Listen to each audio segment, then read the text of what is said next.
রাজ্জাক হিসাবে আল্লাহর পাইলে আপনার মন আপনার ওজনে কম দেও, কেন কম দিবেন? ওজনে কম দিলে হাসরের ময়দানে কড়াই গন্ডায় যে বেড়া ঠকাইছেন তাকে ফিরে দেওয়া লাগবে না।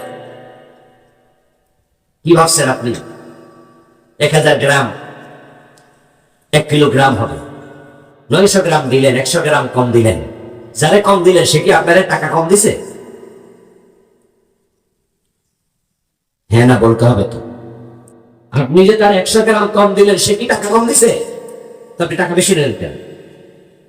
এই যে আপনি তার থেকে 10 টাকা বেশি নিয়ে 10 টাকা কম দিলেন, ঠকাইলেন, 10 টাকার মাল কম দিলেন, কি ভাবলেন আখেরাতে ফিরিয়ে দিতে হবে?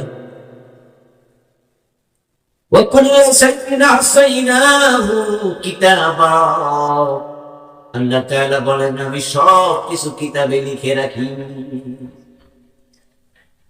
আরে প্রিয় দোস্ত, আপনি তো মানুষ, আপনার হিসাব হবে। আল্লাহ যারা মানুষ নয় তাদের হিসাব পর্যন্ত লিখে রাখে। হাসরের ময়দানে এমন কিছু পশু আল্লাহর সামনে উঠবে যে পশুগুলো ছিল জালেম এবং মাজলুম। পশুদের জন্য জান্নাত জাহান্নাম নাই, কিন্তু জালেম মাজলুম হলে বিচারের ব্যবস্থা আছে। যে গরুর শিং ছিল, ওই শিং দিয়া শিংবিহীন গরুকে মুতা মারছে। এক গোয়ালে থাকে, এক গামলায় পানি খায়, কিন্তু শিং থাকার কারণে, নিজে মোটা তাজা হওয়ার কারণে দুর্বলটারে মাঝে মাঝে দেখবেন মুতা মারে, মাস্তানি দেখায়।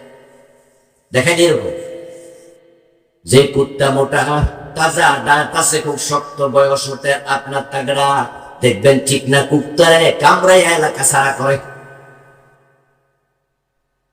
আমার দোস্ত, হাসরের ময়দানে আল্লাহ জালেম কুকুরটাকে মাজলুম কুকুরটাকে তুলবেন, জালেম গরুটাকে মাজলুম গরুটাকে তুলবেন। তুলবেন তুমি তার কাছে 10টা জুতা পাওনা আছো,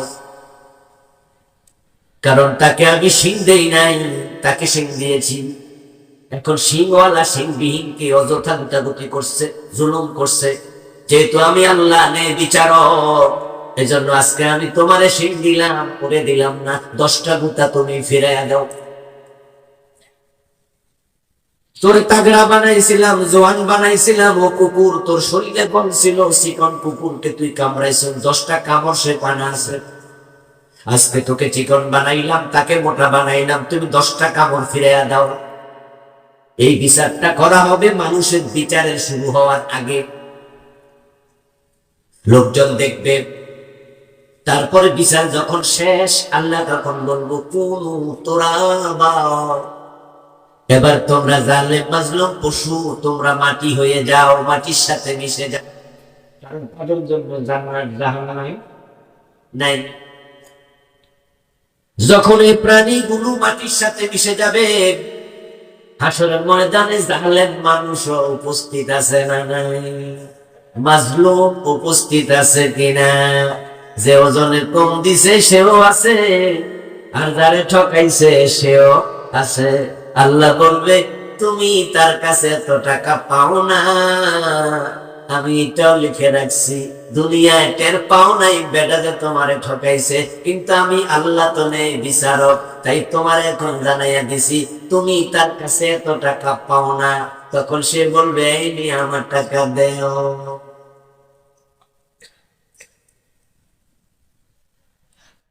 এখন টাকা সাথে করে নিয়ে মনে থাকবো তো, যারা এরকম কাজ করতেছেন তারা কিন্তু টাকা পয়সা লইয়েন, খোলা ব্যান্ডে কইেন যে আমি মরলে আমার কবরের ভিতরে কিছু টাকা পয়সা দিও, কারণ আমি দিলে আমি দিব তো, ওই ব্যান্ডটা তো আমার ধরবো। তো আপনাদের এলাকায় তো কবরে টাকা পয়সা দেওয়ার সিস্টেম আছে, মনে আছে না? দিবেন করতে তাহলে এই হারামখোর সুদখোর গোষ্ঠর প্রিয় ভাইকে আপনাকে বলছি, কার জন্য খান, কার জন্য খাচ্ছেন? আপনার সন্তান তো সেদিন আপনার প্রশ্নের জবাব দেবে না, সহযোগিতাও করবে না। যত অন্যায় সব আপনাকে একবারে পাই টু পাই হিসাবের মাধ্যমে দিতে হবে। দেবেন না, নাই টাকা তো নাই, তাহলে ওই লোককে আল্লাহ বলবে এই টাকা দুনিয়ায় যদি গরিব মিসকিনকে সাদাকা করতা, যে পরিমাণ সওয়াব তুমি পাইতা, ওই পরিমাণ সওয়াব তার আমলনামা থেকে আমি তোমাকে আজকে দিলাম। ফজরের টাইমে শীতের মাঝে উঠা ফজরের নামাজটা পইরা যা কামাইছেন, রমজানে চৈত্র মাসে রোজা রাইখা যা সওয়াব কামাইছেন, এখন এটা নিয়ে গেল কেন? আরেক বেড়া। এরপরে আবার যত দুনিয়ার অন্যায় অনাচার করছেন তার জন্য ফেরেশতা চাবুক নিয়ে দাঁড়িয়ে আছে। আল্লাহ বলবে চাবুক দিয়ে পিটাতে পিটাতে জাহান্নামের 70 গজ লম্বা শিকল দিয়ে বেঁধে জাহান্নামের মাঝখানে ফেলবে। ওই দৃশ্য যখন তারা দেখবে, পশুগুলো মাটির সাথে মিশে গেছে। আল্লাহ কোরআনে সূরা নাবার শেষ আয়াতে ويقول الكافر يا ليتني كنت ترابا। আফসোস, আজকে যদি ওই পশুগুলোর মতো আমিও মাটিতে মিশে যেতে পারতাম, তাহলে দোজকে যাওয়া লাগতো না। মানুষ সেদিন মৃত্যুকে ডাকবে, মানুষ সেদিন মাটিতে মিশতে চাইবে হয়, কারণ হিসাব দিতে গেলে তো উপায় নাই। সেদিন কান্দাও লাভ নাই, মৃত্যু কামনা করেও লাভ নাই, মাটিতে মিশতে চাইও লাভ নাই, আফসোস করেও লাভ নাই। বরং আফসোসটা যদি আজকে করেন, তাওবা করেন, এই আফসোস কাজে লাগবে। যালিকাল ফাওজুল কাবীর, জান্নাত পাওয়াই হলো বড় সফলতা। 1000 কোটি টাকা আছে, বিঘা বিঘা জমিন আছে, বাড়ি আছে, গাড়ি আছে, সুন্দরী নারী আছে, দুনিয়ার ক্ষমতাটাও হাতে আছে, কিন্তু নিজের নামটা জান্নাতীদের তালিকা। আপনি ব্যর্থ মানুষ, আপনি ফেল মানুষ, আপনি হতভাগা। থাকার জন্য ঘর নাই, খাওয়ার জন্য খাবার নাই, পরিধান করার জন্য ভালো কাপড় নাই, পরের জমিতে ভাড়া থাকে, পরে রিক্সা চালায়া জীবন চালায়। গরিব মানুষ, কিন্তু নামাজ ছাড়ে না, রোজা ছাড়ে না, যতটুকু সামর্থ্য আছে ইবাদত করে, হারাম খায় না। তার রিক্সার মাঝে যদি বিপকিস রাইখা কেউ নেমে যায়, তার সিএনজি বিপকিস রাইখা ভুলে যাত্রী নেমে যায়, টান দিয়া খুলে দেখে 1000 লক্ষ টাকার ভান্ডি, কিন্তু সে তখন বলে এটা আমার টাকা না। তাই মালিক খুঁজে বের করে, 1 টাকা হারাম খায় না, কষ্টে থাকে, নামটা জান্নাতীর তালিকায় ঢুকাইয়া দিছে। ওই গরিব মানুষটাই আখিরাতে সফল হয়ে যাবে, কারণ সে নিজের জীবনটা কি জান্নাতি মানুষের চাচে ঢেলে সাজাইছে। মরার পরে আখিরাতে জান্নাত জাহান্নাম আছে, এ নিয়ে আপনাদের কোনো সংশয় আছে, সন্দেহ আছে? এটা তো সত্য কথা নাকি? আজকেও তো মরতে পারেন, আজকেও তো মরতে পারেন। দুনিয়ার ক্ষমতা মৃত্যু বৈভব কয়দিনের, আজ আছে কাল নাই। এখন চোখ বন্ধ হলে আপন জনরাই তো কাপড়টা সব খুলে নেবো, হাতে আংটিটা খুলে নিয়ে যাবে।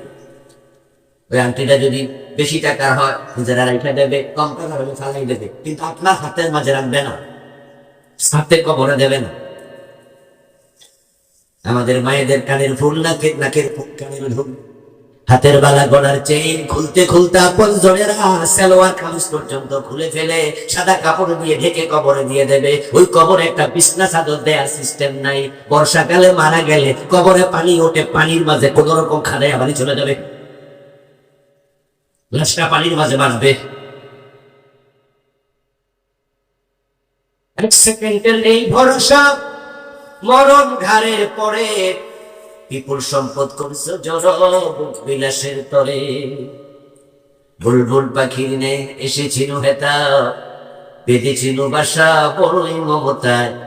সময় হলে শেষ ছেড়ে পরিবেশ, যেতে হবে সেথায় নিয়তি যেথায়। হয়তো গাছতলায় না হয় বাসতলায়, মাটির নিচে কবর, দরজা জানালাটাও নেই।